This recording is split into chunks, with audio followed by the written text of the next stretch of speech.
Beetroot carrot juice ready అయిపోయిందండి. ఇలా చేసుకున్న తర్వాత దీంట్లో ఒక స్పూన్ తేనె కలుపుకుని ఇలా గ్లాసుల్లో వేసుకుని ఐస్ క్యూబ్తో కానీ చల్లని వాటర్తో కానీ వేసుకుని మార్నింగ్ అప్పుడు ఒక గ్లాస్ తీసుకున్నాం అనుకోండి, రక్తం తక్కువ ఉన్న వాళ్ళు ఇలా డైలీ ఒక గ్లాస్ తీసుకోవడం వల్ల మనకి రక్తం అనేది తొందరగా పడుతుంది. చూడండి, చాలా కలర్ఫుల్గా ఉంది కదా, టేస్ట్ కూడా చాలా బాగుంటుందండి. ఇలా చేసుకుంటే చేయడం కూడా చాలా ఈజీ. మరి క్యారెట్ని కానీ బీట్రూట్ని కానీ పచ్చివి తినడానికి ఇష్టపడరు, అలాంటి వాళ్ళకి ఇలా చేసి అందించండి. పిల్లలకు కానీ పెద్దలకు కానీ చాలా టేస్టీగా ఉంటుంది. అలాగే తీసుకోని వాళ్ళు కూడా ఈ జ్యూస్ని ఇలా చేసి అందించారంటే చాలా ఇష్టంగా తాగేస్తారు. చేయడం కూడా చాలా ఈజీ. మరి ఎలా చేసుకోవాలి అనేది ఈరోజు మన వీడియోలో ఉంది, చూసి ఒకసారి ట్రై చేయండి. మరి ఈరోజు మన వీడియోలో బీట్రూట్ క్యారెట్తో జ్యూస్ని ఈజీగా ఏ విధంగా తయారు చేసుకోవాలి అనేది ఈరోజు మన వీడియో అండి.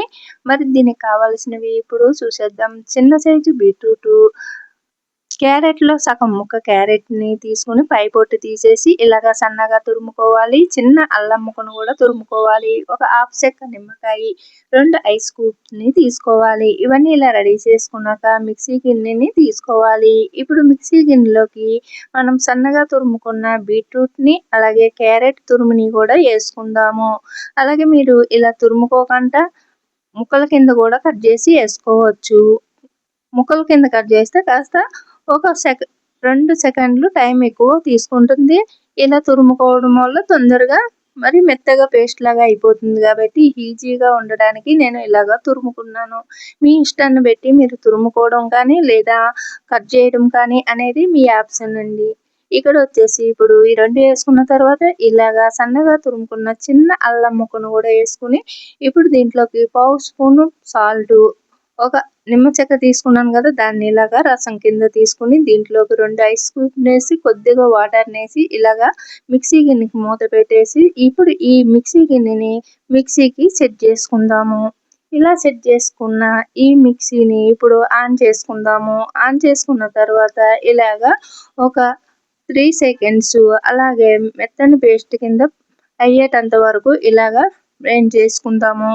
చూడండి, ఇక్కడ చాలా కలర్ఫుల్గా కనిపిస్తుంది కదా, చాలా మెత్తగా పట్టుకుందామండి. ఇలా మెత్తగా పట్టుకోవడం వల్ల మనకి వడకట్టినప్పుడు పిప్ అనేది ఎక్కువ పోకుండా ఉంటుంది. అలాగే మీరు ఇష్టం ఉంటే ఇలాగే వడకట్టకుండా కూడా తీసుకోవచ్చు పిప్పుతోటే. ఇంకా ఇలా మెత్తగా పట్టడం వల్ల మనకి పిప్ అనేది చాలా తక్కువ ఉంటుంది కాబట్టి తీసేసుకోవచ్చు. ఇప్పుడు మీకు చూపిస్తాను నేను.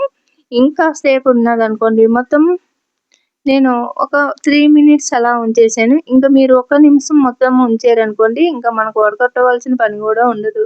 ఇప్పుడు ఒక బౌల్స్ తీసుకుని దాంట్లోకి ఇప్పుడు మనం మిక్సీ నుంచి తీసుకున్న గిన్నె నుంచి ఈ జ్యూస్ని ఇలాగా స్ట్రైనర్ సహాయంతో ఇలా వడకట్టుకోవాలి. చూడండి, ఇక్కడ చూపిస్తున్న విధంగా ఇలాగా 1 స్పూన్ అంతా పిప్ అయితే ఇలా వచ్చిందండి. ఈ పిప్పుతో కూడా మనకి తీసుకోవచ్చు. ఇప్పుడు బౌల్స్ తీసుకున్నాం కదా, దీంట్లోకి తగినంత తేనె వేసుకుని ఇంకా మనము ఫ్రిడ్జ్లో పెట్టుకుని ఒక 3 మినిట్స్ ఫ్రిడ్జ్లో ఉంచి కానీ లేదా చల్లని వాటర్ కానీ ఐస్ క్యూబ్ని కానీ వేసి మనము ఇలాగా గ్లాసులో వేసి అందించవచ్చు. ఇక్కడ వచ్చేసి నాకు 1 గ్లాసున్నర జ్యూస్ అయితే వచ్చిందండి. ఇంకా నేనైతే 2 ఇలాగా హాఫ్ తీసుకున్నాను. దీంట్లోకి ఐస్ క్యూబ్ వేసి ఇలాగా కూల్ వాటర్ అయితే వేసి మేము తీసుకుంటున్నామండి. ఇప్పుడు మరి దీంట్లోకి పంచదార వేసుకునేటట్టయితే మనము మిక్సీ పట్టేటప్పుడే క్యారెట్ని బీట్రూట్ని మిక్సీ పట్టేటప్పుడు 1 స్పూను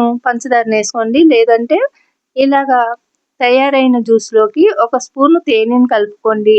చాలా టేస్టీగా ఉంటుంది. అలాగే హెల్త్కి కూడా చాలా మంచిది. చూసారా, ఎంతో కలర్ఫుల్గా కనిపిస్తున్న బీట్రూట్ క్యారెట్ జ్యూస్ అయితే రెడీ అయిపోయిందండి. చాలా టేస్టీగా ఉండడమే కాదండి, మన హెల్త్కి కూడా చాలా మంచిది క్యారెట్ మరియు బీట్రూట్. ఈ వీడియో నచ్చితే లైక్ చేయండి, షేర్ చేయండి, మన ఛానల్ సబ్స్క్రైబ్ చేసుకోండి.